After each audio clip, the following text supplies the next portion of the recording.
Your wife is preventing your son from walking. That's what a poor girl dared to say to the millionaire.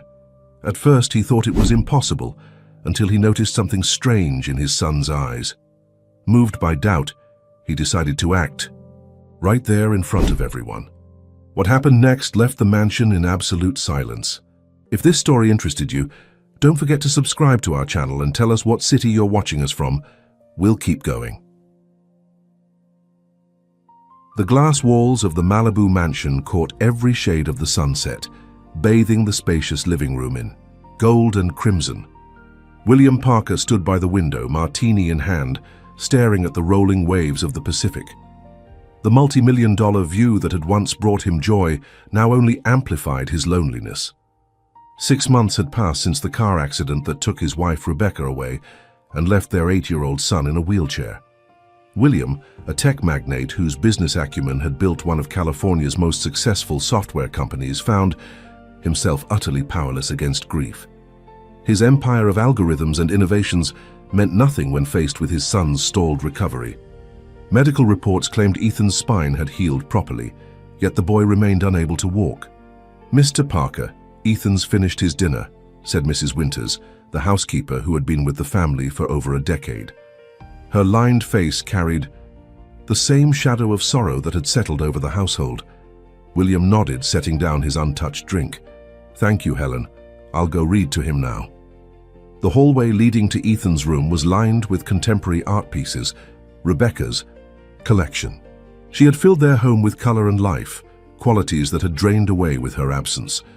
William paused outside his son's door, composing himself before entering. Ethan needed his strength, not his sorrow.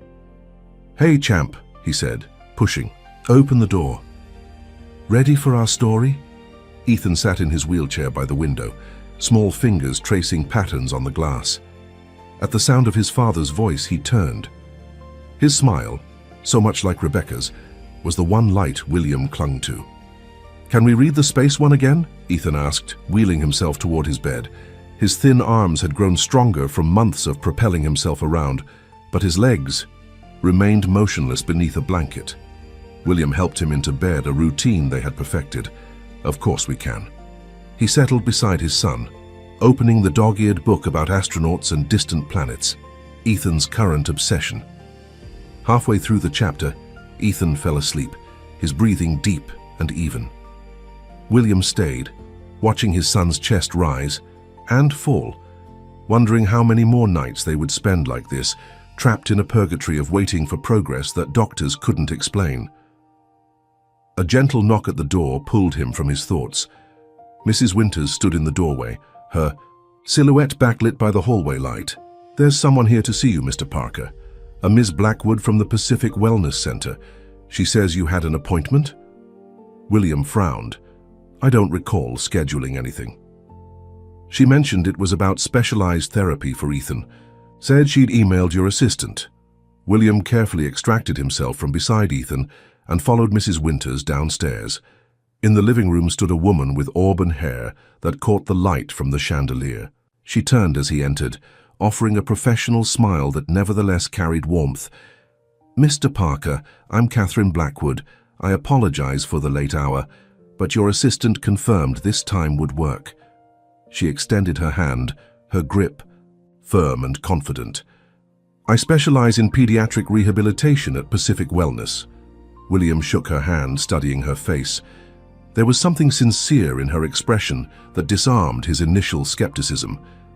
"I don't remember my assistant mentioning this meeting." Catherine's smile faltered slightly. "I understand you're busy. Your assistant Lisa mentioned you were interested in our program for Ethan. We've had remarkable success with cases similar to your son's." "Lisa retired last month," William said, crossing his arms. "Who exactly are you?" Catherine's composure slipped momentarily before she recovered. "There's been a misunderstanding then. I'm genuinely who I say I am, but perhaps someone on your team made an error in scheduling." She reached into her bag, producing a business card and a glossy brochure. "Our center works with children who've experienced trauma-related mobility issues. Sometimes when physical injuries heal but mobility doesn't return, there are psychological factors at play." Despite his suspicion, William found himself intrigued. You're suggesting Ethan's condition is psychological? Not exactly, Catherine clarified, but the mind-body connection is powerful. Children who experience trauma alongside physical injury sometimes develop blocks that traditional physical therapy doesn't address. William gestured toward the sitting area. Please, have a seat. Tell me more about your program. As Catherine explained her therapeutic approach, William observed her animated gestures and the genuine passion in her voice. For the first time in months, he felt a flicker of hope. I'd like to meet Ethan if possible, Catherine said. Just a brief introduction. I wouldn't wake him if he's sleeping. He is asleep, William confirmed. But if you're available tomorrow, perhaps you could come by in the afternoon. I'd like Dr. Reynolds, Ethan's current physician, to be present as well. Catherine nodded. Of course, I always prefer to work alongside existing medical teams. After scheduling a proper appointment and showing Catherine out, William returned to his study. He researched Pacific Wellness Center until well after midnight, finding it to be a legitimate and respected institution. Catherine Blackwood's credentials checked out. She held advanced degrees in occupational therapy with a specialization in pediatric trauma. The next day, Dr. Jason Reynolds arrived first, reviewing Ethan's morning physical therapy session. A respected neurologist who had been overseeing Ethan's case since the accident, Dr. Reynolds had become a fixture in their lives. Any progress? William asked, the same question he posed every visit. Dr. Reynolds shook his head. Physically, everything indicates he should be able to stand at minimum. We're missing something. When Catherine arrived, she greeted Dr. Reynolds with professional courtesy, though William noticed a subtle tension between them. Dr. Blackwood, Reynolds acknowledged, I've heard of your work. Quite unconventional, isn't it? Evidence-based. Actually, Catherine replied with a smile that didn't quite reach her eyes, just focused on areas traditional medicine sometimes overlooks. William led them to the sunroom, where Ethan sat in his wheelchair, a tablet in his lap displaying a space simulation game. The boy looked up as they entered, his eyes immediately drawn to Catherine. Ethan, this is Miss Blackwood. She works with kids like you to help them get stronger, William explained. Catherine crouched to Ethan's eye level. It's nice to meet you, Ethan. Your dad tells me you're interested in space. Ethan nodded, suddenly shy. I want to be an astronaut. That's a wonderful goal, Catherine said, her voice gentle. Astronauts need to be very brave and work hard. At their training, I think you have what it takes. Something in Ethan's expression shifted, a tiny spark of something William hadn't seen in months, pride. Over the following weeks, Catherine became a regular presence in their home. Her sessions with Ethan differed dramatically from his previous therapy. Rather than focusing exclusively on his legs, she engaged his entire body and mind, incorporating games and imagination exercises that left Ethan laughing, a sound that had become rare in the mansion. Dr. Reynolds observed these sessions with growing skepticism, pulling William aside after a particularly energetic session that left Ethan exhausted but smiling. I'm concerned about Ms. Blackwood's approach, Reynolds said in a low voice. It lacks scientific rigor. I've reviewed her methods, and while they may lift Ethan's spirits, I see no mechanism by which they would restore his mobility. William glanced through the doorway at Catherine, who was helping Ethan back into his wheelchair, their heads bent together in conversation. He's happier than he's been since the accident. Happiness won't make him walk again, Reynolds countered. I'm recommending a more aggressive physical therapy regimen and possibly another surgical consultation. That night, after everyone had left and Ethan was asleep, William sat on the terrace overlooking the ocean. The sound of footsteps behind him was unexpected. I thought everyone had gone home, he said, turning to find Catherine standing in the doorway.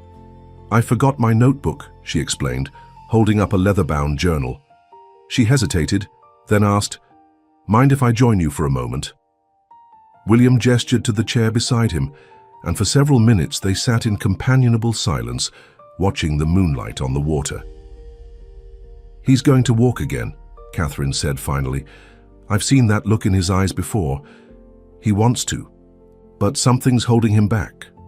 What do you think it is? William asked, turning to study her profile in the dim light. Catherine met his gaze. Fear, but not the kind you might expect. We'll figure it out together. For the first time since the accident, William felt the weight on his shoulders lighten slightly. There was something about Catherine's quiet confidence that made him believe her. What neither of them noticed was the small figure watching from the shadows of the house, Olivia Taylor, the 10-year-old granddaughter of their cook, who had been staying at the mansion while her grandmother recovered from minor surgery. Her curious eyes narrowed as she observed the growing connection between William and Catherine, storing away her observations like precious stones. As spring melted into summer, Catherine's presence in the Parker mansion became as natural as the Pacific breeze that swept through the open windows. Her therapy sessions with Ethan evolved into something that resembled play more than medical treatment, yet William noticed subtle changes in his son, not in his physical capabilities but in his spirit. Ethan laughed more, his eyes brightened when Catherine arrived, and he spoke of the future again. "I need someone to help me with Ethan's care full-time," William said one evening as he and Catherine walked along the private beach below the mansion. "Someone who understands his needs the way you do." Catherine tucked a strand of hair behind her ear, considering his words. "Are you offering me a job, Mr. Parker?" "William," he corrected, watching the sunset paint her profile in gold. "And yes, I suppose I am. You've brought something back. To this house that I thought was lost forever." "Hope?" Catherine said softly, her eyes on the horizon. "More than that," William replied. "Life." 2 weeks later, Catherine moved into the guest house on the property. The arrangement made practical sense. Ethan's therapy could happen throughout the day rather than in scheduled sessions, and Catherine would be available for any breakthroughs or setbacks. But privately, William acknowledged to himself that having her nearby eased his own loneliness as well. Dr. Reynolds's visits became increasingly tense. On a sweltering July afternoon, he arrived for his weekly assessment of Ethan to find the boy in the indoor pool with Catherine, both laughing as they played a game involving floating toys that Ethan had to reach for. "This isn't physical therapy," Reynolds remarked coolly as he observed from the poolside. "This is playtime." "It's both," Catherine replied, helping Ethan to the edge of the pool. "His core strength has improved significantly. Haven't you noticed?" Reynolds ignored her comment, instead focusing on Ethan. "How are your legs feeling today, buddy? Any new sensations?" Ethan's smile faded. He glanced at Catherine before answering. "They feel the same." "We need to try the electrical stimulation again," Reynolds said to William, who stood nearby. "And I'd like to consult with a specialist in Denver who's pioneering a new approach for cases like Ethan's." "More needles?" Ethan asked, his voice small. William saw fear flash across his son's face, the same fear that had been a constant companion since the accident. He looked to Catherine, who gave an almost imperceptible shake of her head. "Let's discuss this later," William told Reynolds, ending the conversation. Later that evening, after Ethan had gone to bed, Reynolds confronted William in his study. "You're letting your personal feelings for Ms. Blackwood cloud your judgment about what's best for your son." William's jaw tightened.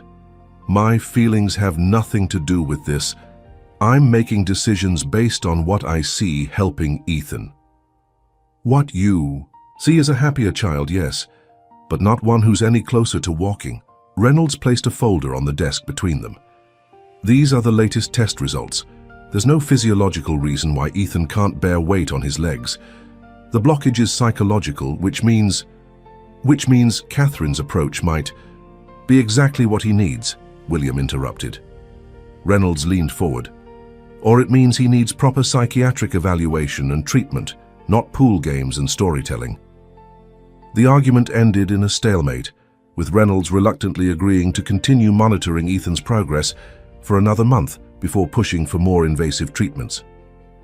What neither man knew was that Olivia had been sitting in the kitchen, nearby, ostensibly helping her grandmother prepare meals for the week ahead, but actually absorbing every word of their heated discussion.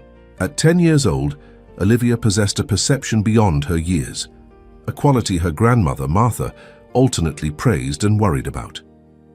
"You shouldn't be eavesdropping on Mr. Parker's private conversations," Martha scolded gently as she noticed her granddaughter's distraction. Olivia returned her attention to the vegetables she was washing. "I wasn't trying to, they were talking really loud." She hesitated, then asked, "Grandma, do you think Ethan will ever walk again?" Martha's hands stilled over the dough she was kneading. "That's in God's hands, sweetheart. But the doctors say there's nothing wrong with his legs. Not anymore." "The mind is a powerful thing," Martha replied. "Sometimes it protects us in ways we don't understand." Olivia pondered this as she continued her task. She had been staying with her grandmother at the Parker mansion for nearly 2 months now, ever since her mother had taken a travel nursing assignment in Alaska. At first, she had been intimidated by the enormous house with its museum-like quiet and the sad boy in the wheelchair, but gradually she had found spaces where she belonged. The kitchen with her grandmother, the gardens where the groundskeeper let her plant flowers, and lately, the pool area where she sometimes watched Ethan's therapy sessions. Catherine had noticed her interest and invited her to join them occasionally, teaching both children exercises disguised as games. Olivia enjoyed these sessions, and the way Catherine treated her as someone capable and important, not just a child to be entertained. One afternoon, while Catherine was on a call with her clinic, Olivia found Ethan alone in the sunroom, staring out at the ocean. "Want to play a game?" she asked, dropping into the chair opposite his wheelchair. Ethan shrugged, his expression distant. "What kind of game?" "I Spy," Olivia suggested. "Or we could go to the game room and play that space." "A video game you like?" "I don't feel like moving right now," Ethan said, his voice flat. Olivia studied him for a moment. "Are you sad about your mom?" The directness of her question startled Ethan. Adults never asked him so plainly. They used careful phrases like "your loss" and "your grief journey." "Yeah," he admitted. "Sometimes I forget what her voice sounded like. Dad has videos, but it's not the same." "My dad left when I was 4, Olivia offered. "I don't remember his voice at all." They sat in companionable silence for a moment, 2 children sharing the weight of absence. "Catherine makes my dad smile again," Ethan said eventually. "Like my mom used to." Olivia nodded. "She's nice. Do you think they'll get married?" Ethan's eyes widened. "I don't know. Maybe. Would that be okay with you?" Ethan considered this, his small face serious. "I think so, but—" He trailed off, looking down at his immobile legs. "But what?" Olivia pressed. "Nothing," Ethan said quickly. "Want to play that video game now? You can push my chair." As summer progressed, Catherine's influence extended beyond Ethan's therapy. She suggested renovations to make the mansion more accessible, arranged for a tutor to keep Ethan engaged intellectually, and gradually her personal items began to appear throughout the house. A throw blanket here, books there, fresh flowers, on tables that had been bare for months.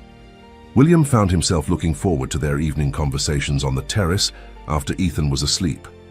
Catherine never pushed for more than friendship, respecting the complicated grief that still shadowed him, but there was an undeniable connection growing between them. "I've been thinking," he said one night, as they shared a bottle of wine under the stars. "Ethan's birthday is next month. It's the first since Rebecca." He couldn't finish the sentence. Catherine covered his hand with hers. "It's going to be difficult, but we'll make it special for him." The warmth of her hand on his felt right, in a way that William hadn't expected to feel again. "We," he repeated softly. "You've become part of our lives so completely, Catherine. I can't imagine where we'd be without you." What he didn't say, couldn't yet say, was how his feelings for her had grown from gratitude into something deeper, something that both exhilarated and terrified him. Dr. Reynolds continued his weekly visits, his disapproval of Catherine now barely concealed. After examining Ethan one afternoon, he requested a private conversation with William. "I've consulted with colleagues about Ethan's case," Reynolds began once they were alone in William's study. "There's a concern that his psychological block might be reinforced by his environment." William frowned. "Meaning what exactly?" "Meaning that perhaps there are factors in his daily life that are, unconsciously or otherwise, encouraging him to remain in the wheelchair. Reynolds's gaze was pointed. Ms. Blackwood's methods, while well-intentioned, may be giving him permission to stay exactly where he is. That's absurd, William said, his voice hardening. Catherine has done more for Ethan's recovery than all your tests and specialists combined. Reynolds leaned forward. Has she? Because from a medical standpoint, he hasn't progressed at all in terms of mobility. And now I'm hearing from his tutor that he becomes anxious when asked about walking, which is new behavior. Before William could respond, there was a commotion from outside, a splash followed by shouting. They rushed to the window overlooking the pool area to see Catherine pulling Ethan from the water. His wheelchair tipped over at the pool's edge. William ran outside, heart pounding. By the time he reached them, Catherine had Ethan wrapped in a towel, his thin body shivering despite the summer heat. What happened? William demanded, kneeling beside his son. It was an accident, Catherine explained, her voice calm but her eyes worried. Ethan was reaching for a toy too close to the edge. I'm okay, Dad, Ethan assured him, though his face was pale. Catherine saved me. Later, after Ethan had been checked over by Dr. Reynolds and put to bed early, William found Catherine in the kitchen, her hands wrapped around a mug of tea, her gaze distant. Thank you, he said simply, for being so quick to react. Catherine looked up, her expression troubled. William, there's something I need to tell you about Ethan's recovery, something I've suspected for a while now. William's pulse quickened. What about his recovery? Catherine set her mug down, choosing her words carefully. I believe Ethan is experiencing a phenomenon called conversion disorder. It's when psychological stress manifests as physical symptoms. In his case, the trauma of the accident and losing his mother has created a neurological block that's preventing him from walking, even though his body is physically capable. Dr. Reynolds suggested something similar, William acknowledged. The difference is in the approach, Catherine explained. Reynolds wants to force breakthrough with aggressive therapy and medication. I believe Ethan needs to feel safe enough to walk on his own terms. The fear is keeping him paralyzed, both literally and figuratively. William leaned against the counter, processing her words. What kind of fear could be that powerful? Catherine hesitated. I think he's afraid of moving forward without Rebecca. Walking again means accepting a new normal, one where his mother isn't coming back. The insight struck William like a physical blow. He hadn't considered that Ethan's immobility might be tied to grief rather than physical trauma. It made a painful kind of sense. There's something else, Catherine continued, her voice softer now. I've been monitoring his leg muscles during our sessions. There are moments, brief involuntary moments, when he engages them. He's not consciously aware of it, but his body remembers how to walk. Hope surged through William. So, you believe he can recover completely? I do, Catherine said, certainty in her voice, but it needs to happen organically. If we push too hard, we risk reinforcing the psychological barriers. Their conversation was interrupted by Martha entering the kitchen, her expression apologetic. Excuse me, Mr. Parker. Ethan's asking for you, says he can't sleep. William nodded and headed upstairs, his mind racing with Catherine's revelations. In Ethan's room, he found his son sitting up in bed, clutching the stuffed astronaut toy that had been a gift from Rebecca. Hey, buddy, heard you're having trouble sleeping. William sat on the edge of the bed. Ethan nodded, his eyes solemn in the dim light. I keep thinking about falling in the pool. It was scary. I'm sure it was, William agreed, but you're safe now. Catherine pulled me out really fast, Ethan said, like she was waiting for it to happen. Something in his son's phrasing gave William pause. What do you mean, waiting for it to happen? Ethan shrugged, his fingers fidgeting with the toy. I don't know. She was just there super fast. William brushed it off as a child's perception of time during a frightening event.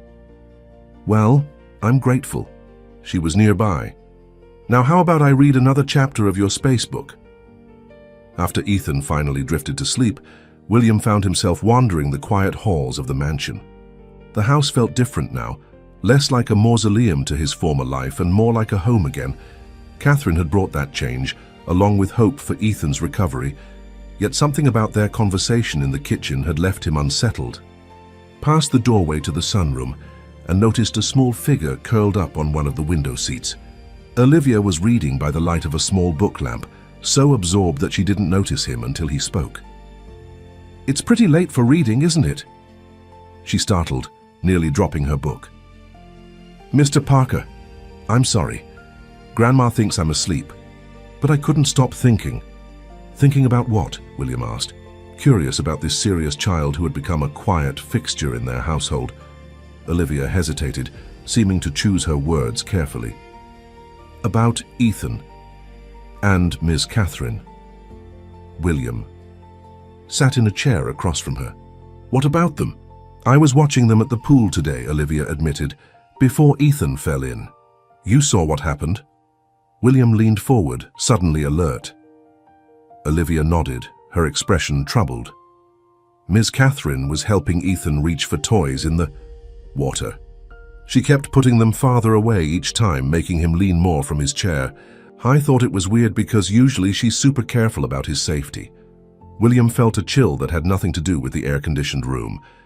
"Did you see him fall in?" "Not exactly," Olivia said. "I went to get my swimming suit because Grandma said I could join them after finishing my chores. When I came back, Ethan was in the water and Miss Catherine was pulling him out." William processed this information, unsure what to make of it. Could Catherine have been pushing Ethan too hard in her therapy? Or was this simply a child's misinterpretation of events? "Thank you for telling me, Olivia, but I'm sure Miss Catherine would never do anything to put Ethan at risk. She cares about him very much." Olivia nodded, though her expression remained uncertain. "I know. She's really nice to me too. She gave me a new sketchbook and said I have talent."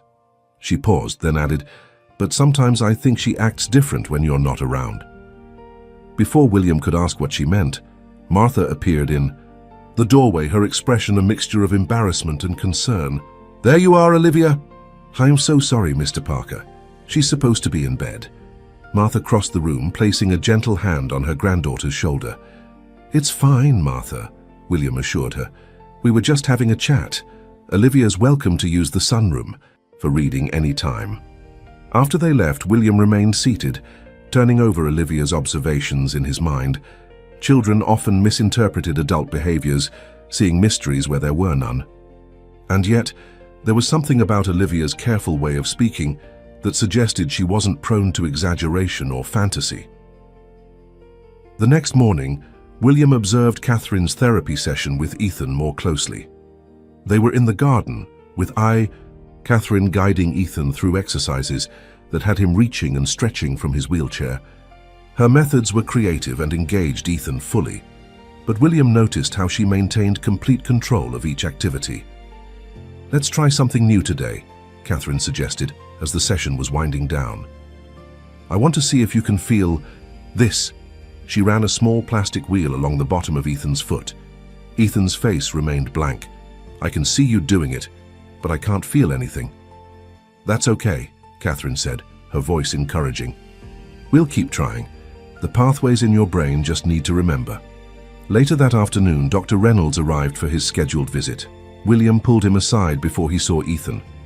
"I want to discuss your concerns about Catherine's methods," William said, leading Reynolds to his study. "You mentioned that Ethan seems anxious when asked about walking. Have you observed anything else that troubles you?" Reynolds considered the question. "There's nothing concrete, more a pattern of behaviors. Ethan shows progress in every area, except mobility. It's as if there's an invisible line he won't cross. When I mention new treatments that might help him walk, he looks to Miss Blackwood before responding, almost seeking permission." William frowned. "That could be simply because he trusts her, or because he's been conditioned to defer to her," Reynolds countered. "Look, I'm not suggesting anything malicious, but there are cases where well-meaning caregivers can inadvertently reinforce dependency. It's called factitious disorder, imposed on another, previously known as Munchausen by proxy. You can't seriously be suggesting that Catherine is keeping Ethan from recovering," William said, his voice hardening. Reynolds held up his hands. "I'm not making accusations. I'm raising possibilities that we need to consider professionally. Ms. Blackwood has become deeply embedded in your lives very quickly. She's now living on your property, influencing every aspect of Ethan's care, and, forgive me for being blunt, becoming emotionally involved with you. William wanted to dismiss Reynolds's concerns outright, but fragments of doubt had begun to form in his mind. Ethan's comment about Catherine being ready when he fell in the pool, Olivia's observation about Catherine's behavior changing when he wasn't present, the way Ethan looked to Catherine before answering questions. "What would you suggest?" William asked finally. "A second opinion from a specialist who hasn't been involved in Ethan's case," Reynolds replied. "And perhaps some sessions without Ms. Blackwood present to see if Ethan's responses differ." William agreed to consider these suggestions, though the conversation left him deeply unsettled. Catherine had brought life back to their home. Could he really doubt her intentions based on vague suspicions? That evening, William suggested taking Ethan to the beach below the mansion, just the two of them. Catherine readily agreed, helping prepare a small picnic for them to enjoy at sunset. As William pushed Ethan's wheelchair across the sand to a flat area with a perfect view of the ocean, he felt a rare moment of peace. Away from the mansion, away from medical concerns and therapeutic schedules, they were simply father and son. "I miss doing stuff like this," Ethan said, as William spread a blanket and helped him from the wheelchair to sit on it. "Me too, buddy." William sat beside him, opening the picnic basket Catherine had prepared. "We used to come down here all the time with Mom." At the mention of Rebecca, Ethan grew quiet, picking at the sandwich William handed him. After several minutes of silence, he asked, "Dad, do you think Mom would be mad if you married someone else?" The question caught William off guard. "That's a pretty big question, Ethan. What made you think of that?" Ethan shrugged, still not meeting his father's eyes. "I heard Mrs. Winters telling Grandma Martha that you and Catherine look at each other like you and Mom used to." William chose his words carefully. "Your mum would want us to be happy, Ethan. She loved us both so much. But Catherine and I are just friends right now." "But you like her," Ethan pressed. Like her." Despite the seriousness of the conversation, William had to smile at his son's phrasing. "I care about her, yes. She's been a great help. To us." "Would you be mad if I could walk again?" Ethan asked suddenly, the question seemingly coming from nowhere. William was stunned. "Mad? Ethan, walking again is exactly what we all want for you. It would make me happier than anything in the world." Ethan's face crumpled, tears welling in his eyes. "But Catherine says I have to be careful, that if I try too hard I might hurt myself worse and never walk again." William felt as if the ground beneath them had shifted. "Catherine told you that? When?" "When we're alone," Ethan whispered. "She says you worry too much already, so we shouldn't tell you about the bad things that could happen if I push too hard." William forced himself to keep his expression neutral, though his heart was pounding. "What kind of bad things, Ethan?" "That my legs might get stuck forever, or that I might forget Mom if I get better too fast." Ethan wiped at his tears with the back of his hand. "Sometimes I think I feel my legs, Dad, but Catherine says it's just my brain playing tricks and I shouldn't tell Dr. Reynolds because he'll want to do more tests that hurt." William pulled his son into a tight embrace, mind racing. The picture forming was disturbing, Catherine systematically isolating Ethan from other medical opinions, instilling fear about recovery and connecting his paralysis to his mother's memory. As they sat on the beach watching the sunset, William maintained a calm facade for Ethan's sake, but inside, determination was crystallizing. He needed to understand exactly what had been happening in his home while he wasn't watching. The following morning, William made a call to an old friend from college who had become a respected child psychologist in San Francisco. Without sharing specifics that might identify Ethan, he outlined the situation and his growing concerns. "It's not unheard of," Dr. Samantha Collins told him. "There are cases where caregivers, even professionals, develop unhealthy attachments to their patients. The dynamic you're describing, isolation from other medical opinions, creating fear around recovery, linking physical improvement to emotional betrayal, those are red flags, Will." "But why?" William asked, struggling to understand. "What would Catherine gained from keeping Ethan in a wheelchair? Control, purpose, your gratitude and dependence, Samantha listed. Some people need to be needed in a way that becomes pathological. If Ethan recovers completely, her role in your lives diminishes. The conversation left William deeply troubled. He decided to implement a subtle test. At breakfast, he casually mentioned to Catherine that he'd scheduled a consultation with a specialist in pediatric neurology at UCLA Medical Center. I should have discussed it with you first, he acknowledged, watching her reaction carefully. But an opening came up unexpectedly in Dr. Sharma's schedule. He's supposed to be the best on the West Coast. Catherine's smile never faltered, but William noticed her knuckles whiten around her coffee mug. Of course you should explore all options for Ethan. When is the appointment? Tomorrow morning, William replied. I thought we could all go together. I have my monthly supervision at the clinic tomorrow, Catherine said smoothly, but you should absolutely take Ethan. Perhaps Dr. Reynolds could accompany you since he's familiar with the case history. Her response was reasonable, too reasonable, given her previous insistence on being involved in every aspect of Ethan's care. William felt a chill of confirmation. I'll ask him, William agreed, maintaining his casual tone. After breakfast, Catherine took Ethan to the indoor therapy room they'd established, closing the door for what she called their focus time, a daily session where they worked on concentration exercises that supposedly strengthened neural pathways. William had never questioned these private sessions before, trusting Catherine's expertise.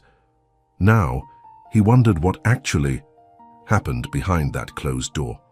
While they were occupied, William made his way to the guest house where Catherine had been living. He had never entered her space without invitation, respecting her privacy, even as she had become integrated into their household. Now he hesitated only briefly before using his master key to unlock the door. The interior was neat and minimally decorated, with a few personal touches. Framed diplomas on the wall, a shelf of professional books, a vase of fresh flowers on the coffee table. William wasn't sure what he expected to find, but he began a methodical search, feeling like an intruder in his own property. In the bedroom, Catherine's laptop sat on a small desk. It was password protected, of course. William moved on to the desk drawers, finding nothing out of the ordinary until he reached the bottom drawer. There, beneath a stack of folders, he discovered a journal. His hands shook slightly as he opened it, knowing he was crossing a line but unable to turn back. The journal contained detailed notes on Ethan, daily observations, responses to therapy, medications. It seemed like the professional record-keeping of a dedicated therapist, until William reached entries from the past month. Ethan attempted to stand today when he thought I wasn't watching, one entry read. Reinforced potential consequences of pushing too hard. He responds well to the connection between physical recovery and emotional loyalty to Rebecca's memory. Another entry noted, William beginning to question time frame for improvement. Introduced. Concept of permanent psychological barriers to manage expectations. Reynolds remains a problem, considering options to discredit his approach. William felt physically ill as he continued reading. The journal documented a calculated campaign to keep Ethan dependent, using his grief and fear as tools of manipulation. Catherine had been systematically undermining Dr. Reynolds while presenting herself as Ethan's only path to a limited recovery, one that would keep her essential to both father and son indefinitely. He was so absorbed in the journal that he didn't hear the footsteps until it was too late. William? Catherine's voice came from the doorway, surprise and hurt mingling in her tone. What are you doing in here? He turned slowly, the journal still open in his hands. Finding out who you really are. Catherine's expression shifted, vulnerability replaced by calculation so quickly that William wondered how he had ever missed the manipulation behind her warmth. You're upset, she said, her voice gentle but her eyes sharp. Let me explain. What you're reading. Those are therapeutic notes. Sometimes we use language that seems harsh in a clinical context. Don't, William cut her off. Don't try to explain this away. You've been deliberately keeping my son from recovering, making Him believe he'd betray his mother's memory if he walked again. What kind of person does that to a child? Catherine's facade cracked just for a moment, revealing something cold beneath. Then she composed herself. You're misinterpreting my methods, William. Ethan's case is complex. The notes you're reading are part of a therapeutic approach called paradoxical intention. Sometimes we have to work with a patient's resistance rather than against it. Is that what you call it when you tell an 8-year-old boy that walking might make him forget his mother? William's voice shook with rage. Or when you convince him that trying to stand could leave him permanently disabled?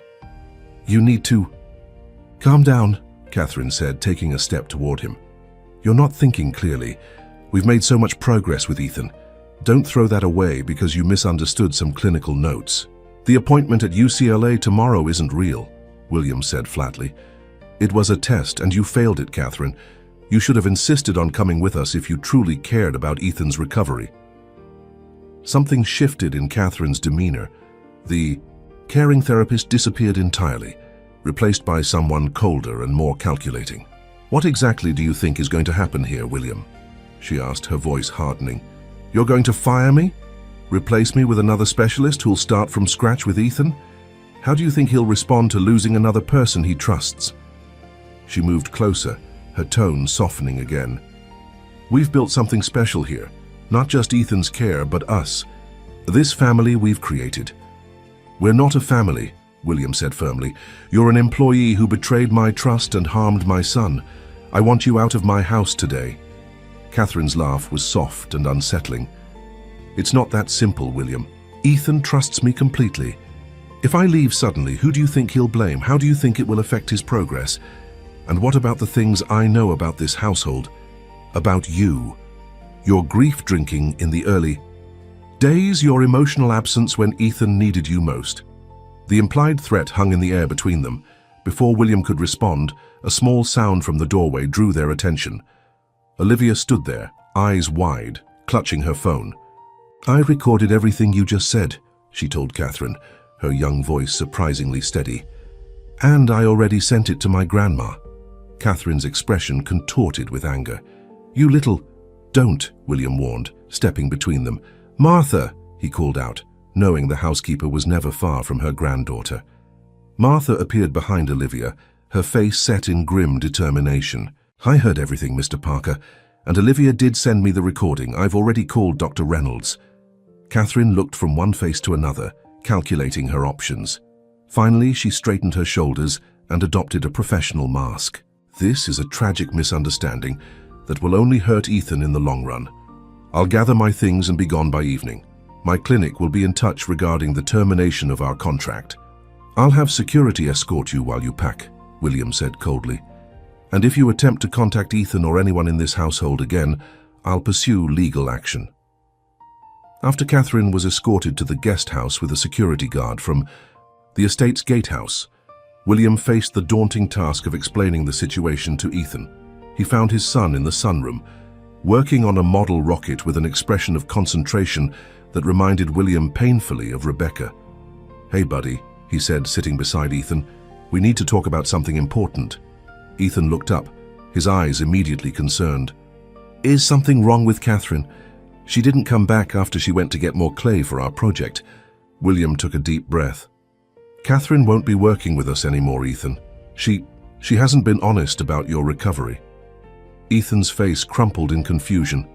What do you mean? I found out that she's been telling you things that aren't true, William explained gently.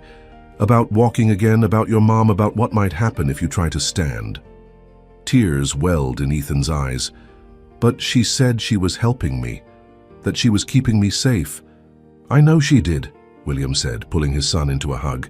And that's what makes what she did so wrong. She made you afraid of getting better. As Ethan cried against his shoulder, William felt equal measures of rage toward Catherine and guilt for his own failure to protect his son. How had he been so blind, so willing to hand over his trust to someone who had targeted them at their most vulnerable? Dr. Reynolds arrived an hour later, having cleared his schedule upon receiving Martha's call. He listened gravely as William explained what he had discovered, then asked to speak with Ethan alone. He might be more forthcoming about Catherine's methods without you present, Reynolds explained. Children often try to protect their parents from upsetting information. William reluctantly agreed and spent an agonizing 45 minutes pacing the hallway while Reynolds spoke with Ethan. When the doctor finally emerged, his expression was troubled. "It's worse than we thought," Reynolds said quietly. She was conducting what she called secret tests when they were alone, having him try to stand, then deliberately creating pain by pressing on nerve points in his legs. She convinced him that the pain was proof his body wasn't ready, that trying to walk would cause permanent damage. William felt physically ill. How could she do that to a child?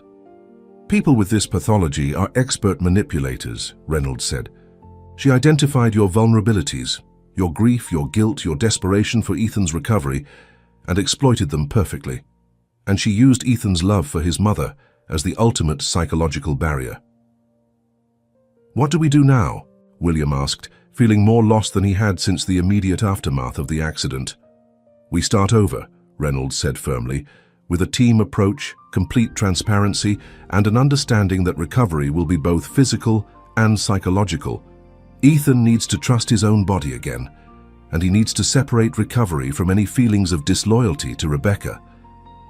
In the days that followed Catherine's departure, the mansion felt like a different place. William had all the locks changed and increased security, though Catherine had left without further incident. Ethan alternated between confusion, anger, and grief, not just for Catherine's betrayal, but for the revelation that his own body had been capable of more than he'd been led to believe. Dr. Reynolds recommended a child psychiatrist who specialized in trauma, and William made sure he was present for every session, rebuilding trust with his son one difficult conversation at a time.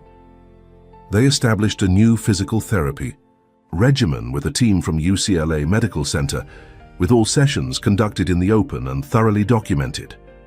Through it all, Olivia remained a quiet, supportive presence. Her quick thinking had provided irrefutable evidence of Catherine's manipulation, preventing any attempt to twist the narrative. William made sure she understood how grateful he was, though the full significance of her intervention was perhaps beyond her 10-year-old comprehension. One evening, about 2 weeks after Catherine's departure, William found Olivia and Ethan in the game room playing a video game together. He paused in the doorway, watching as Ethan laughed at something Olivia said, a genuine laugh that had been rare even before Catherine's betrayal had come to light. "Mr. Parker," Martha said softly, appearing beside him. "I wanted to let you know that my daughter's assignment in Alaska is ending next month. Olivia and I will be moving back to our apartment in Santa Monica." William turned to her, suddenly realizing how much they had come to depend on both Martha and Olivia. "Martha, I know this is presumptuous, but would you consider staying on permanently? Not just as a housekeeper, but as part of this household. There's the carriage house at the back of the property that could be renovated into a proper home for you and Olivia." Martha looked surprised. "That's very generous, Mr. Parker, but we need you both," William said simply. "Ethan needs Olivia, and after everything that's happened, I think we could all use some stability and honesty in this house." As they stood watching the children, neither noticed when Ethan briefly pushed himself up from his seated position on the floor to reach for a controller, the movement natural and unthinking, the first truly spontaneous use of his legs since the accident. The renovation of the carriage house began immediately, with William insisting on creating a comfortable home for Martha and Olivia. He hired the best contractors in Malibu, having the space transformed into a modern 2-bedroom cottage with its own garden and privacy while remaining connected to the main property. "This is too much, Mr. Parker," Martha protested when he showed her the architectural plans. "We don't need anything so fancy." "It's not nearly enough," William replied. "After what you and Olivia did for us, besides, I'm being selfish. Having you both nearby gives me peace of mind."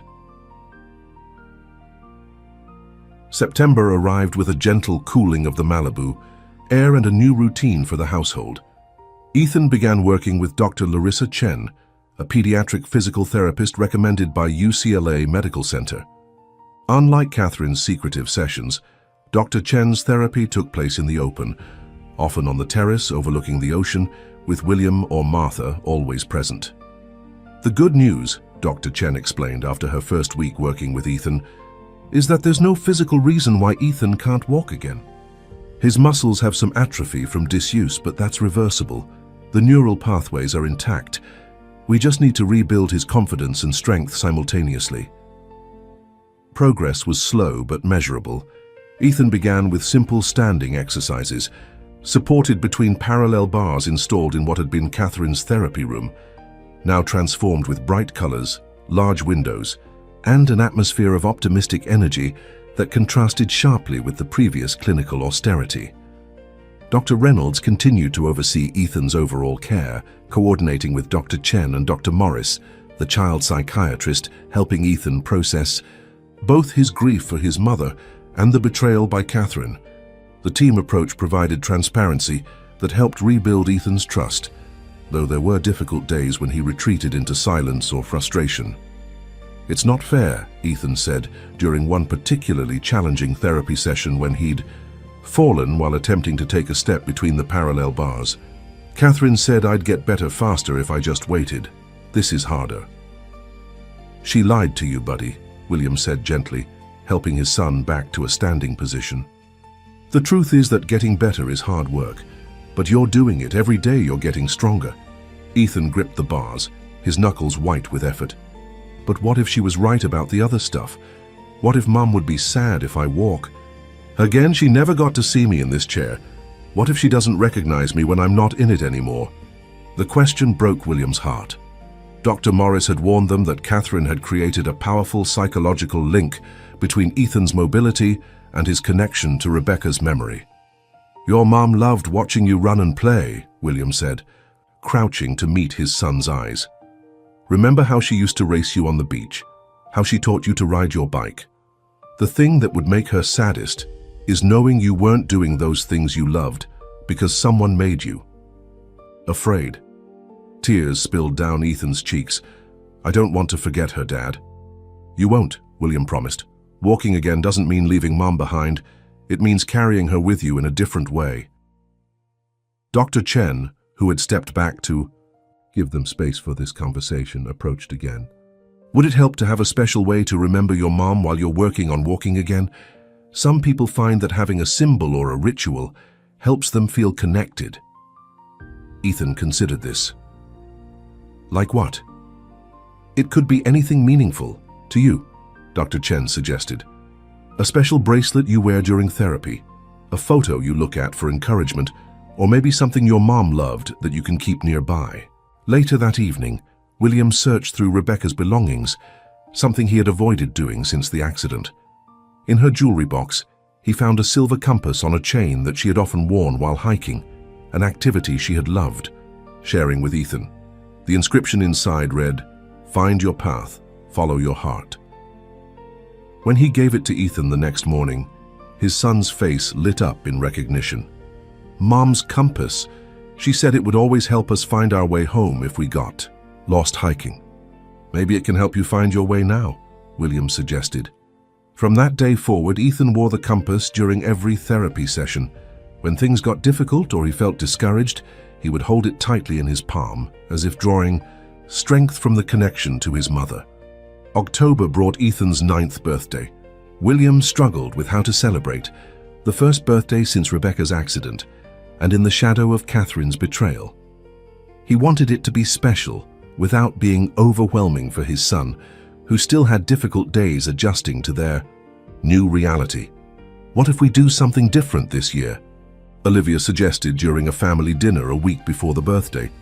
She had taken to joining them for meals several times a week, bringing a childlike perspective that often cut through adult complications. "Instead of a big party with lots of people, what if we do an adventure day? Just people Ethan really likes doing things he really loves." Ethan perked up at this idea. "Could we go to the Space Museum in the morning and the beach in the afternoon?" "Absolutely," William agreed, relieved to see genuine enthusiasm from his son. "Who would you want to join us?" Ethan thought for a moment. "Just Olivia and Grandma Martha and Dr. Chen, and maybe Jake from my old school if he can come." Jake had been Ethan's best friend before the accident. though their contact had become less frequent during Ethan's recovery. The birthday expedition was a resounding success. They spent the morning at the California Science Center, where Ethan marveled at the space shuttle exhibit, followed by a private lunch arranged by William at a restaurant overlooking the ocean. In the afternoon, they returned to Malibu for a small beach gathering where Jake and Ethan built elaborate sandcastles while the adults watched from a comfortable distance. William noticed that Ethan used his wheelchair less throughout the day, choosing to walk short distances with his forearm crutches that Dr. Chen had introduced the previous week. Each small step represented a victory against Catherine's manipulation. As the sun began to set, turning the Pacific into a canvas of orange and pink, Ethan sat beside William on a beach blanket, his crutches laid aside. "This was the best birthday ever, Dad," he said, leaning against his father's shoulder. "Better than last year when Mom rented that whole video game truck?" William asked, surprised. Ethan nodded. "That was awesome too, but today felt real. Like we're not pretending everything is okay, but it's still okay to be happy sometimes." William put his arm around his son, struck by the simple wisdom of his words. They weren't pretending anymore. Not about grief, not about recovery, not about the complicated journey ahead of them. When they returned to the mansion that evening, William had one final surprise. In Ethan's room, he had created a small memorial space for Rebecca, a beautiful shelf holding her photograph, the hiking boots she had worn on their last family vacation, and a journal where Ethan could write messages to her. "This is your mom. Space," William explained. "So you always have somewhere to feel close to her, no matter how much other things change." Ethan ran his fingers over the items, his expression solemn but not sad. "I think she would like this." "I think so too, buddy." As October turned to November, William received an unexpected call from his attorney. Catherine had filed a wrongful termination lawsuit, claiming defamation and breach of contract. "She's claiming you fabricated reasons to fire her to avoid paying the remainder of her contract," the attorney explained, "and that you damaged her professional reputation with false accusations." William was stunned. "We have the journal, we have Olivia's recording. How can she possibly think she has a case?" "She's claiming the journal was therapeutic role-playing, a technique to help Ethan externalize his fears, and that the recording captured her playing along with your paranoid accusations to de-escalate a volatile situation." The attorney sighed. "It's all nonsense, of course, but we'll need to prepare a defense." The lawsuit felt like a dark cloud over the progress they'd been making. William was determined to shield Ethan from this new stress, but the legal preparations were time-consuming and emotionally draining. "You need to document everything about Ethan's progress since she left," the attorney advised. "If he's improving, with standard therapy, after she claimed only her special methods would work, that's powerful evidence against her." Dr. Chen began keeping meticulous records of Ethan's physical improvements, while Dr. Morris documented the psychological healing that was occurring now that the manipulation had ended. They recorded video of therapy sessions showing Ethan's gradual but steady return to mobility. The most compelling evidence came unexpectedly, through Olivia. One afternoon, she was helping Martha prepare dinner when she mentioned offhandedly, "I have the videos from before, you know." Martha looked up from the vegetables she was chopping. "What videos, mija?" "Of Ms. Catherine with Ethan," Olivia explained. "From when I was trying to figure out what she was doing, I hid my tablet behind books on the shelf in the therapy room a couple times." Martha immediately called William, who was meeting with his attorney when he received the message. They reviewed the footage that evening after Ethan was asleep.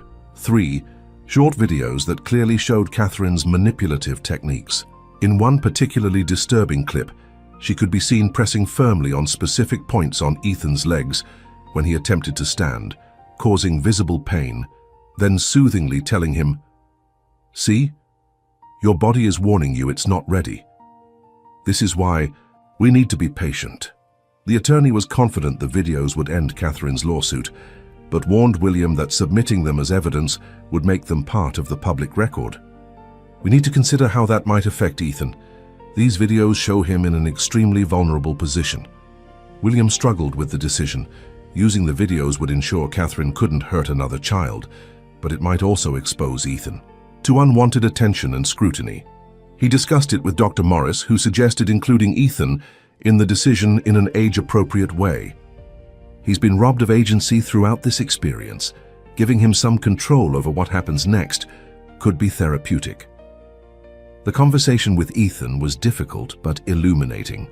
William explained the situation simply, omitting the legal complexities but making it clear that the videos could help make sure Catherine couldn't do to other children what she had done to him. Ethan thought about it seriously, twisting the compass necklace between his fingers. Would other kids see the videos like kids at school? No, William assured him. They would only be seen by people involved in the legal case. But we could protect you in other ways if you don't want the videos used. Ethan was quiet for a long moment. I think we should use them, he said finally. I don't want her to hurt anybody else like she hurt me. His courage brought tears to William's eyes. Despite everything Catherine had done to break his spirit, Ethan's fundamental compassion remained intact. When the attorney presented the video evidence to Catherine's legal team, they withdrew the lawsuit within 48 hours. Catherine agreed to a confidential settlement that included her surrendering her therapy license and never working with children again. The resolution of the legal threat brought a collective exhale to the household. With that shadow lifted, Ethan's progress accelerated. By Thanksgiving, he was using his crutches exclusively, the wheelchair relegated to a corner of the garage. By Christmas, he could walk short distances with just a cane. The holiday season brought its own emotional challenges. Their first Christmas without Rebecca. William was determined to honor traditions she had loved while creating space for new ones. They hung her favorite ornaments on the tree, made her special cinnamon rolls on Christmas morning, and left an empty chair at the table with a single rose, a quiet acknowledgement of her absence. But there were new joys too. Martha and Olivia brought their own traditions, filling the house with the scent of Mexican hot chocolate and the sound of Spanish Christmas carols. Dr. Chen joined them for Christmas dinner, having become a friend as well as Ethan's therapist. And on Christmas Eve, Ethan walked unassisted from the living room to the kitchen to help Martha with the holiday baking, his first solo journey through the house in nearly a year. As they gathered around the fireplace that night, watching the flames dance and listening to the sound of waves against the shore below, William looked at the faces illuminated by the firelight. His son, growing stronger every day. Martha, whose quiet wisdom had become a cornerstone of their household. Olivia, whose courage and perception had saved them from Catherine's manipulation. They weren't the family he had imagined having, nor the life he had planned. But in the wake of tragedy and betrayal, they had built something resilient and true. A home founded on honesty, courage, and the kind of love that heals rather than manipulates. It wasn't perfect, but it was real. And for the first time since Rebecca's accident, William felt the faintest glimmer of peace. As winter gave way to spring, the transformation in the Parker household continued. The mansion, once a monument to grief, now bustled with life and purpose. Ethan's recovery accelerated with each passing week. By February, he had abandoned his cane, walking with only a slight limp that Dr. Chen assured them would likely disappear with continued therapy and growth. The human body is remarkably resilient, she explained during one of their now weekly sessions, especially in children. The neural pathways are rebuilding themselves and his muscles are strengthening. The psychological barriers were actually the biggest obstacle. William watched as Ethan navigated an obstacle course Dr. Chen had set up on the lawn, his movements growing more confident with each successful step. I still can't believe how much time we lost because of Catherine. Dr. Chen's expression softened with empathy. Try to focus on the progress rather than the setbacks. Ethan is doing remarkably well now. Many children who experience trauma like his take much longer to recover, even without the additional complications you faced. She was right, of course. The psychological damage Catherine had inflicted could have been far more lasting. Dr. Morris had helped Ethan understand that his inability to walk hadn't been his fault, that an adult he trusted had manipulated his fears and exploited his grief. Those sessions had been painful but necessary, allowing Ethan to separate his physical recovery from his emotional journey through grief. With the improvement in Ethan's mobility came a desire to return to normal childhood activities. He asked to rejoin his old soccer team, a prospect that both excited and terrified William. "Are you sure you're ready for that, buddy?" William asked when Ethan first brought it up. "Soccer's pretty intense. Maybe we could start with something less physical?" Ethan's face fell. "You don't think I can do it?" William recognized the echoes of Catherine's manipulation in his own protective instinct. "That's not it at all," he said quickly. "I just want to make sure you're set up for success.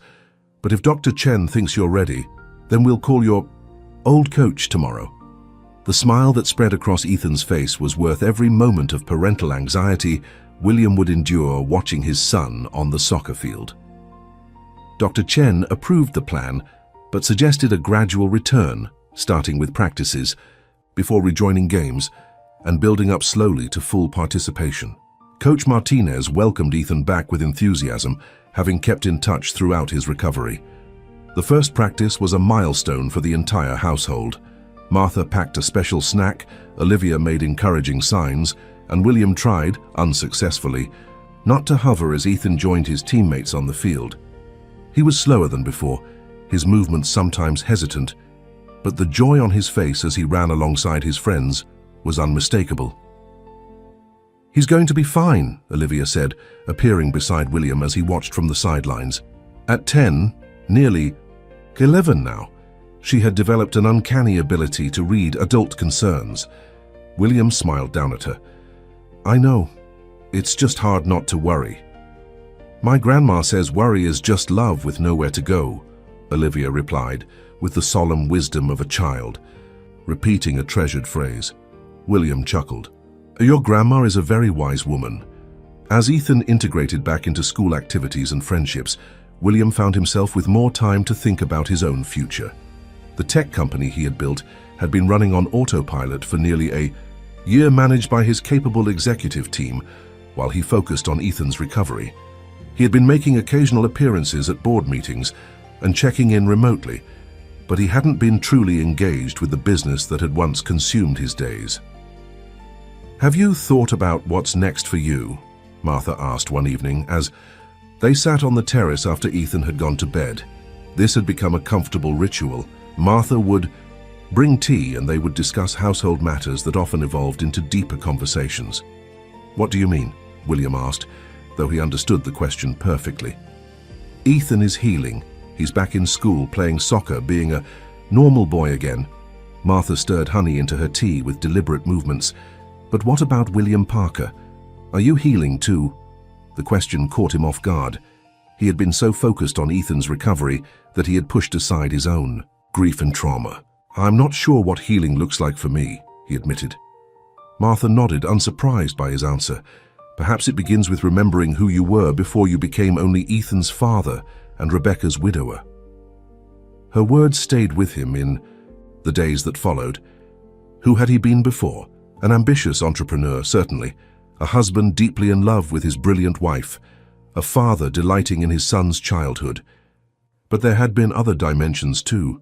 Friendships he had neglected, interests he had abandoned, parts of himself he had set aside in the fog of grief and crisis.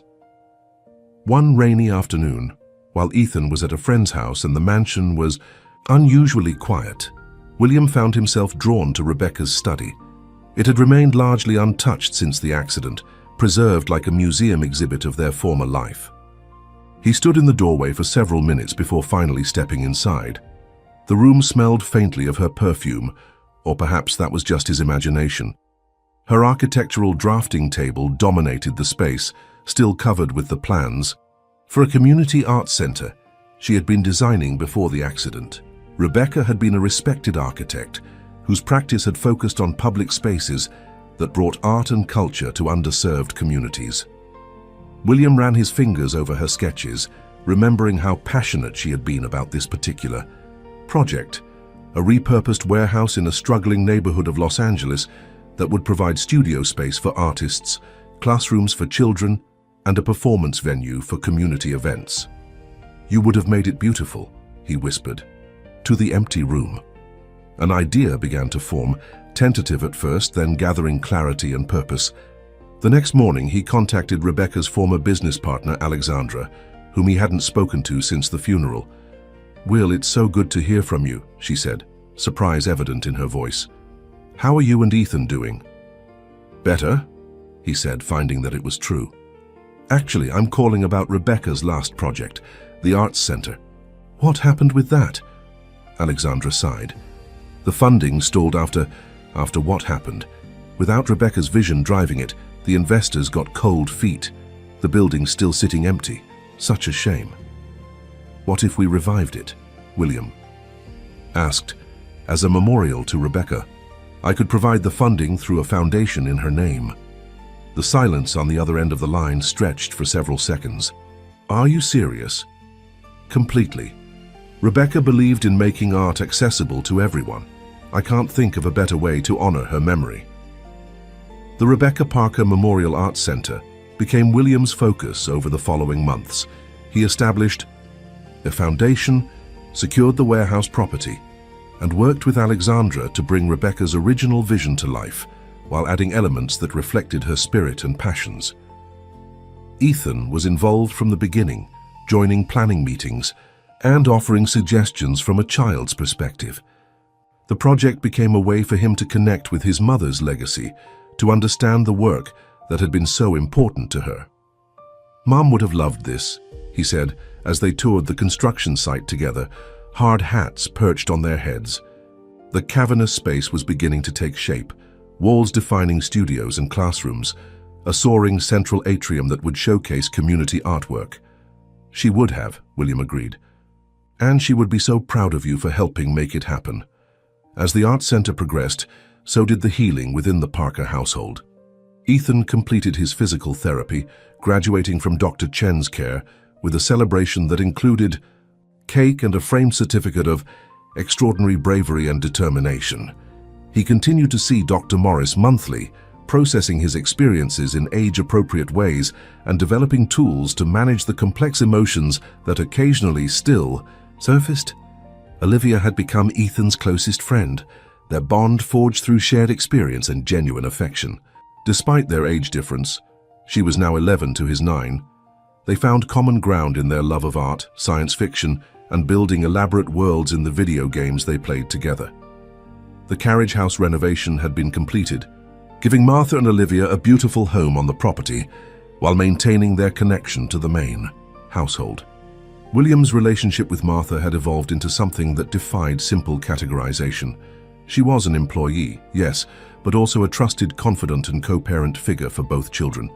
Her wisdom and steady presence had become essential to the functioning of their unconventional family unit. "You know," William said to her one evening, as they watched the children play on the lawn below the terrace, "I never properly thanked you." Martha looked at him questioningly. "For staying," he clarified. "For believing in Olivia when she came to you with concerns about Catherine, for helping us rebuild afterward." Martha's smile was warm. "Some journeys we choose, Mr. Parker. Others choose us." "William," he corrected gently. "After everything we've been through, I think we're well past Mr. Parker." As summer approached again, marking nearly a year since Catherine's departure and 18 months since the accident, William realized they had reached a kind of equilibrium. The grief hadn't disappeared, it never would, but it had found its place in their lives, no longer overwhelming, but present as a reminder of love that endured beyond loss. Plans for the Arts Center's grand opening were underway, scheduled for what would have been Rebecca's birthday in July. The project had garnered attention throughout Los Angeles, with artists, educators, and community organizers eager to be involved in what was becoming a landmark institution even before its doors opened.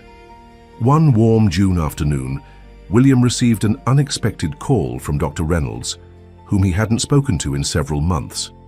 "I thought you should know," Reynolds said after they had exchanged pleasantries. "Catherine Blackwood has resurfaced." William's stomach clenched. "What do you mean?" "She surrendered her license." "Yes, but apparently she's reinvented herself as a holistic wellness coach for families dealing with childhood trauma. She's changed her name slightly. She's going by Catherine Blake now, but it's definitely her.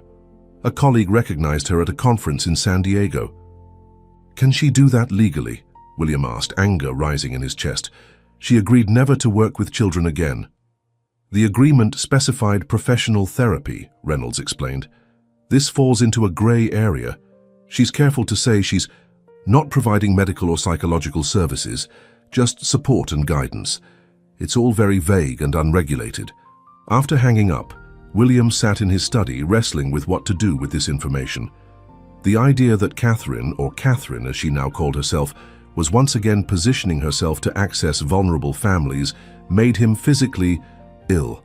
The legal settlement had been designed to prevent exactly this kind of situation, but she had found a loophole. He was still deep in thought when Martha knocked on the open door. "Is everything all right? You missed lunch?" William looked up, realizing hours had passed. "Catherine is working with families again.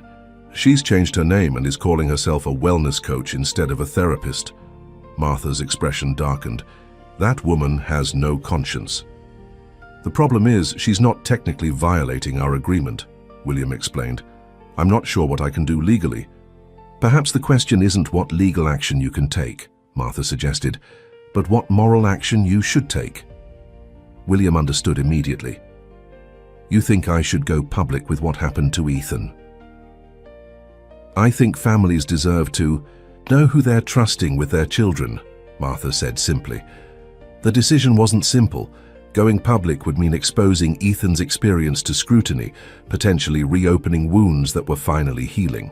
But staying silent meant other children might suffer as Ethan had. That evening, after the children were asleep, William called Dr. Morris to discuss the situation and get her professional opinion on how it might affect Ethan.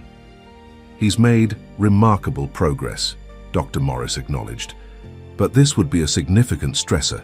If you decide to proceed, we would need to prepare him carefully and ensure he has extra support throughout the process." "What would you do in my position?" William asked. There was a long pause before Dr. Morris answered.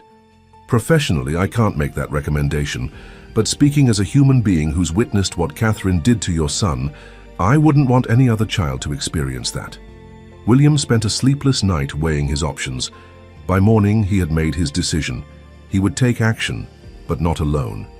First, he needed to have an age-appropriate conversation with Ethan. The morning sun filtered through the windows of the breakfast nook as William carefully approached the conversation he'd been rehearsing in his mind all night.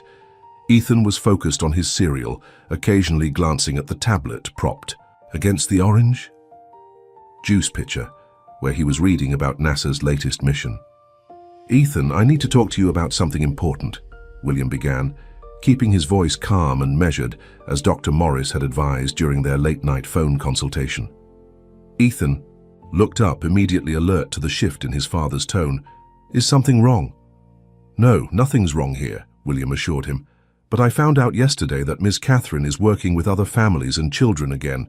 She changed her name and is calling herself something different, but she's doing similar work." Ethan's spoon clattered against the bowl. "But she's not supposed to. She hurt me." "I know, buddy.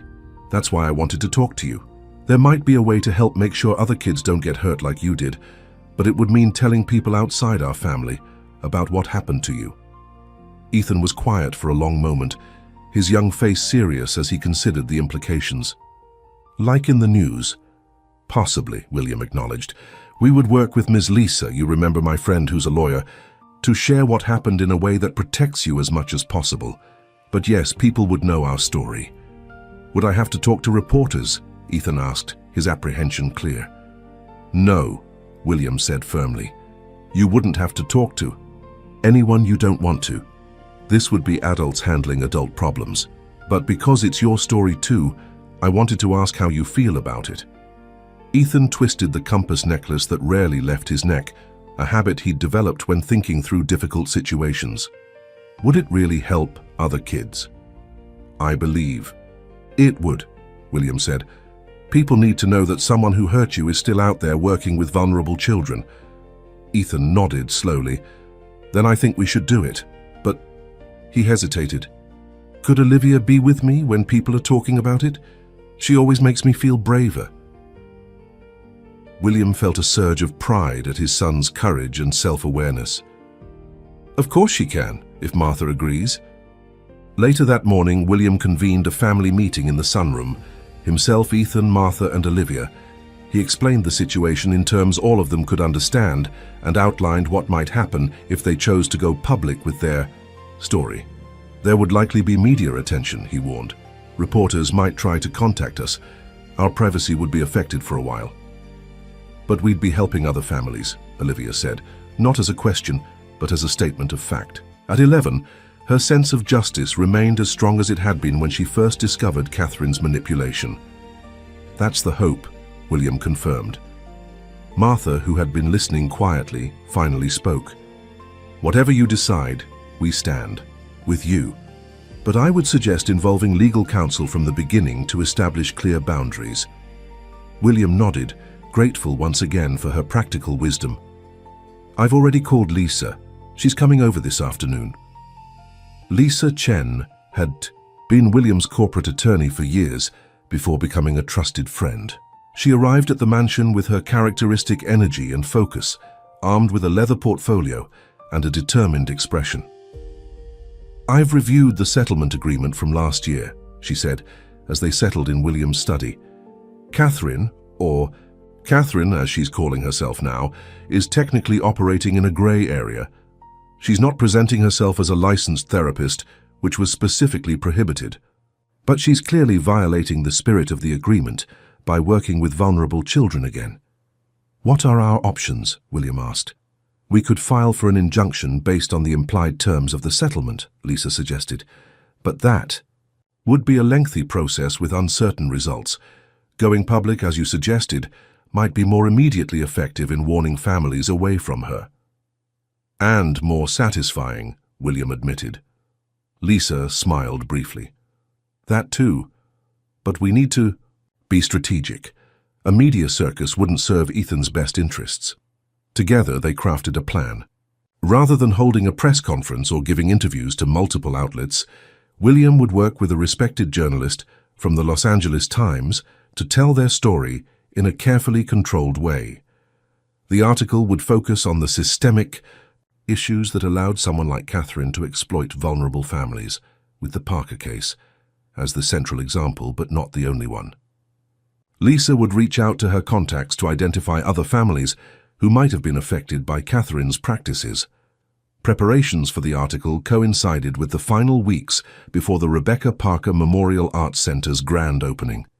William found himself juggling interviews with the journalist, meetings with the Arts Center board, and the everyday responsibilities of parenting a 9-year-old boy who, despite his remarkable recovery, still had occasional difficult days.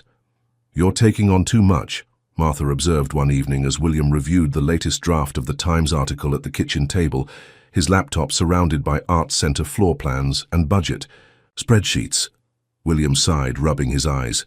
There's just a lot happening at once. That's by your choice, Martha pointed out gently.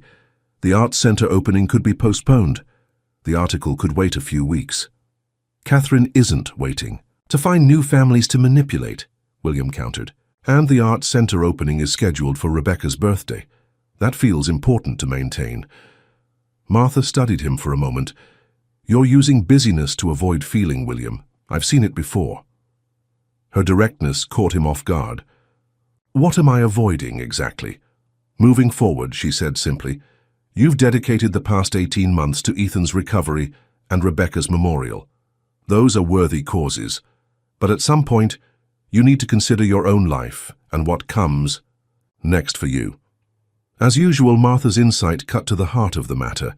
William had been so focused on fighting Catherine's lingering influence and preserving Rebecca's legacy that he hadn't allowed himself to think about his own future.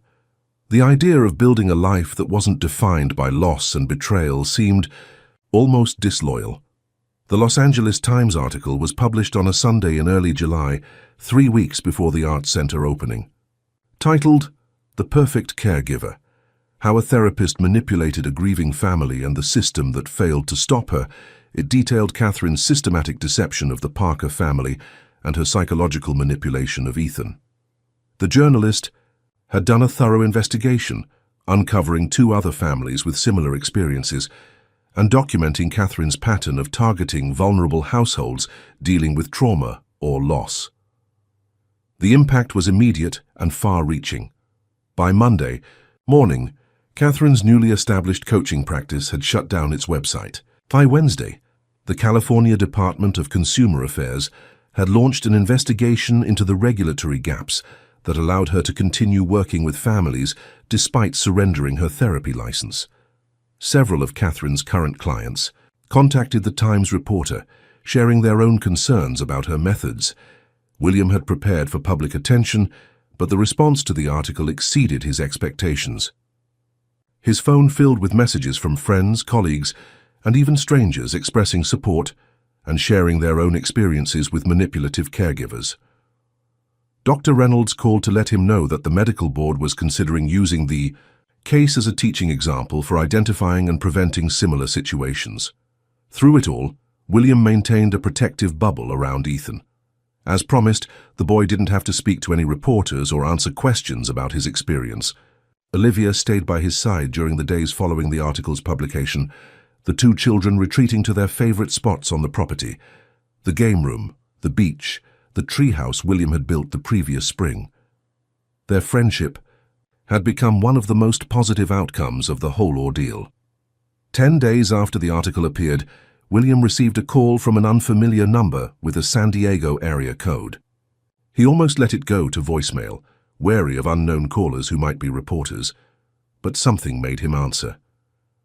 "Is this William Parker?" a woman's voice asked, hesitant and uncertain. "Yes, it is," he confirmed cautiously. "My name is Diane Hoffman. I need to apologize to you and your son." William's grip tightened on the phone. "I'm sorry, do I know you?" "No," she said quickly. "But I worked with Catherine Blackwood. I was the physical therapist assistant she hired to help with your son's case." William sat down heavily in his desk chair. Catherine had occasionally mentioned an assistant who helped with Ethan's exercises when she needed support, but they had never met this person. "I didn't know," Diane continued, her voice breaking. "I swear I didn't know she was deliberately keeping him from improving. She told me he had severe nerve damage that made traditional therapy too painful, that we had to follow her specialized protocol." "Why are you calling now?" William asked, not unkindly but firmly. "I read the article," Diane explained, "and everything suddenly made sense. All the things that felt wrong about how she managed his case, how she insisted I never speak directly to you, how she documented progress differently in her official notes compared to what we actually observed." There was a pause before she added, "I have records, Mr. Parker, notes I kept privately because something felt off. They might help with the investigation." William arranged for Diane to speak with Lisa and the authorities, investigating Catherine. Her testimony and documentation proved invaluable, providing insider confirmation of Catherine's deliberate manipulation. As the Arts Center opening approached, media attention around Catherine gradually subsided, replaced by positive coverage of the memorial project. William threw himself into the final preparations, working closely with Alexandra to ensure every detail honored Rebecca's vision. The warehouse had been transformed into a light-filled creative space with studios, classrooms, performance areas, and a central gallery showcasing local artists. The night before the opening, William took Ethan for a private tour of the completed center. They walked through the quiet spaces that would soon be filled with artists, students, and community members, their footsteps echoing on the polished concrete floors. "It feels like Mom is here," Ethan said, as they stood in the soaring central atrium where Rebecca's architectural drawings had been framed and displayed alongside photographs of her completed projects. "I think she is, in a way," William replied. "This place exists because of her ideas, her passion for bringing art to everyone." Ethan nodded, running his hand along a wooden bench that had been crafted from reclaimed timber from the original warehouse structure. "Do you think she'd be proud of us? For what we did about Catherine, too?" William knelt to meet his son's eyes. "I know she would. Your mom believed in standing up for what's right, even when it's difficult, just like you did. The grand opening of the Rebecca Parker Memorial Arts Center drew hundreds of attendees, artists, community members, civic leaders, and the media. William had worried that the recent publicity around Catherine might overshadow the event, but the focus remained firmly on Rebecca's legacy and the positive impact the center would have on the community. Standing at the podium to deliver the opening remarks, William looked out at the gathered crowd. In the front row sat Ethan, between Martha and Olivia, his posture straight and proud, no sign of the physical limitations that had once confined him to a wheelchair. Behind them were Dr. Reynolds, Dr. Chen, and others who had helped them through the darkest period of their lives. Rebecca Parker believed that art could heal, connect, and transform, William began. She designed spaces where creativity could flourish, where barriers between people could dissolve, where beauty could be accessible to everyone regardless of background or circumstance. As he spoke about Rebecca's vision and the journey to bring the Arts Center to reality, William felt a profound sense of completion. They had faced tragedy, betrayal, and manipulation, yet emerged stronger and more compassionate. Ethan was walking, running, playing soccer. The truth about Catherine had been revealed, potentially protecting countless other families from similar manipulation, and Rebecca's legacy would live on through the Arts Center that bore her name. Today isn't just about opening a building, William concluded. It's about opening possibilities. It's about transforming pain into purpose, absence into presence, endings into new beginnings. Rebecca showed us how to do that through her life and work, and now we carry that forward together. The crowd erupted in applause as William stepped away from the podium. Ethan ran up to join him for the ceremonial ribbon cutting, moving with the easy confidence of a child who had reclaimed his body and his future. Together, father and son cut the ribbon stretched across the main entrance, officially opening the center to the community that would bring it to life. Later that evening, as the celebration continued around them, William found a quiet moment, with Martha on the center's rooftop garden, another element inspired by Rebecca's love of green spaces within urban environments. "You were right," he said, as they looked out over the city lights spreading toward the distant ocean. "I was using busyness to avoid thinking about what comes next." Martha smiled. "And now?" "Now I think I'm ready to figure that out," William replied. "Not to replace what we lost, but to build something new that honors it." "That sounds like healing to me," Martha said softly. 6 months later, on a crisp January morning, William stood on the beach below the mansion, watching as Ethan and Olivia raced along the shoreline, their laughter carried on the ocean breeze. Martha sat beside him on a driftwood log, a thermos of coffee between them. The Arts Center was thriving, with programs at capacity and a waiting list for studio space. The story of Catherine's manipulation had led to regulatory changes in California, closing the loopholes that had allowed her to continue working with vulnerable families. And Ethan, now 10 years old, showed no physical signs of his ordeal. His recovery complete in ways that had once seemed impossible. "I was thinking," William said, turning to Martha, "about adding a family wing to the house. The carriage house is lovely, but it seems silly to have so much space in the main house going unused while you and Olivia are separated from us." Martha looked at him with surprise. "Are you sure that's what you want?" William nodded. "This past year has taught me that family isn't just about blood. It's about the people who stand by you, who tell you difficult truths, who help you find your way forward when you're lost." He paused, watching the children splash at the water's edge. "You and Olivia are family, Martha. I'd like to make that official if you're willing." Martha's eyes shone with unexpected tears. "We would be honored." As they sat together watching the children play, William reflected on the long, difficult journey that had brought them to this moment. The glass mansion on the cliff above them was no longer a monument to grief, but a home filled with life and possibility. The darkness that had enveloped them after Rebecca's accident and during Catherine's deception had given way to a different kind of light.